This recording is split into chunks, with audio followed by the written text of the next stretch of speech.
Teman-teman udah nampak ya PPT saya ya? Sudah. Sudah, Mas. Baik. Assalamualaikum warahmatullahi wabarakatuh. Waalaikumsalam warahmatullahi wabarakatuh.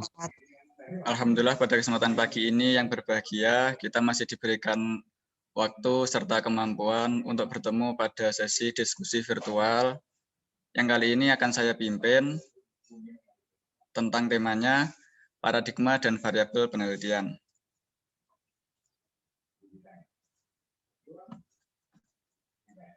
Yang akan saya bahas ada dua macam, ini pengertian paradigma dan variabel penelitian. Selanjutnya, macam-macam variabel itu apa saja. Lanjut. Mengenai paradigma, ada tiga pengertian yang saya ambil dari beberapa sumber. Yang pertama dari Guba. Paradigma merupakan seperangkat keyakinan yang mendasari manusia dalam melakukan tindakan dalam keseharian, juga dalam tindakan ilmiah.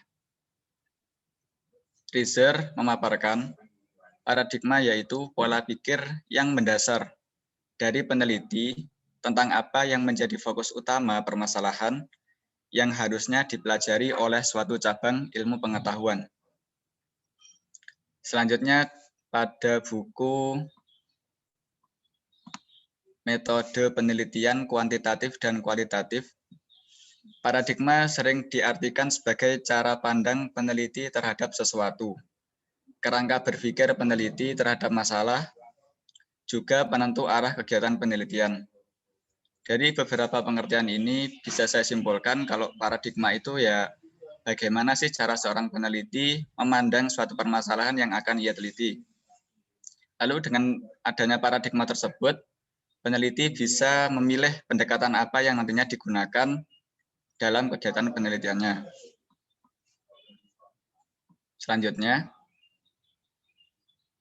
peran paradigma itu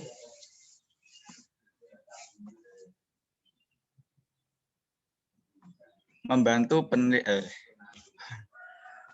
peneliti dalam memahami permasalahan serta menemukan langkah yang tepat untuk menyelesaikan permasalahannya.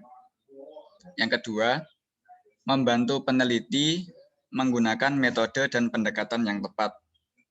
Yang ketiga, acuan yang harus dipahami oleh peneliti untuk menentukan arah selanjutnya dalam kegiatan penelitian. Jadi paradigma itu perannya cukup besar menurut saya, karena paradigma itu menjadi dasar dalam pemikiran seorang peneliti.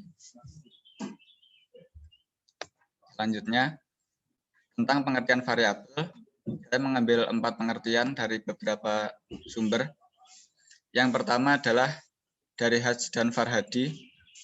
Variabel merupakan atribut seseorang atau objek yang mempunyai variasi antara satu orang dengan lainnya atau satu objek dengan objek lainnya. Kerlinger mendefinisikan variabel sebagai konstruk sifat yang akan dipelajari, semisal tingkat aspirasi, penghasilan, pendidikan, jenis kelamin, dan lain-lain. Dalam buku Metode Penelitian Kualitatif dan Kuantitatif, variabel diidentifikasikan sebagai karakteristik maupun sifat yang terikat pada objek yang akan diteliti. Karena karakteristik dan sifat pada objek akan memiliki beragam variasi yang dapat memberikan pengaruh yang berbeda pula terhadap hasil penelitian. Kidder memaparkan variabel merupakan suatu kualitas di mana peneliti mempelajari dan menarik kesimpulan darinya. Jadi bisa dipahami teman-teman mengenai variabel itu sendiri adalah macam-macam ragam yang ada dalam objek penelitian yang akan kita teliti. Semisal kalau kita meneliti tentang metode pembelajaran. Nah, variabel itu ada nanti metode pembelajaran yang menggunakan hubungan antara guru dan murid.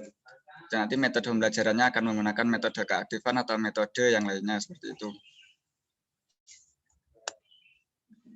Macam-macam variabel itu sendiri ada 4. yakni variabel bebas, terikat, kontrol, dan moderasi. Yang umum digunakan itu sebenarnya ada variabel bebas dan terikat ini, yang biasanya dilambangkan dengan, kalau variabel bebas itu menggunakan huruf X, kalau yang terikat itu yang Y. Variabel bebas itu biasanya disebut dengan variabel yang mempengaruhi atau variabel yang memiliki efek terhadap variabel terikat. Sedangkan variabel terikat adalah variabel yang mendapatkan pengaruh dari variabel bebas. Nah, variabel kontrol itu digunakan untuk apa toh? Variabel kontrol digunakan agar dalam variabel bebas dan terikat itu terdapat pengaruh-pengaruh. Biasanya dari luar itu ada variabel-variabel lainnya. Nanti akan saya tunjukkan dalam gambaran. Sedangkan variabel moderasi itu variabel yang mempengaruhi hubungan antara variabel bebas dan variabel terikat. Nah, ini untuk gambarannya, teman-teman. Yang X itu variabel bebas, yang Y variabel terikat. Dan yang pertama, yang kotak sebelah kiri itu pengaruh metode pembelajaran X terhadap keaktifan siswa yang dilambangkan dengan huruf Y. X merupakan variabel bebas dan Y merupakan variabel terikat. Untuk contoh yang gambaran variabel moderasi, seperti di samping kotak yang kanan, ada huruf X, Y, dan M.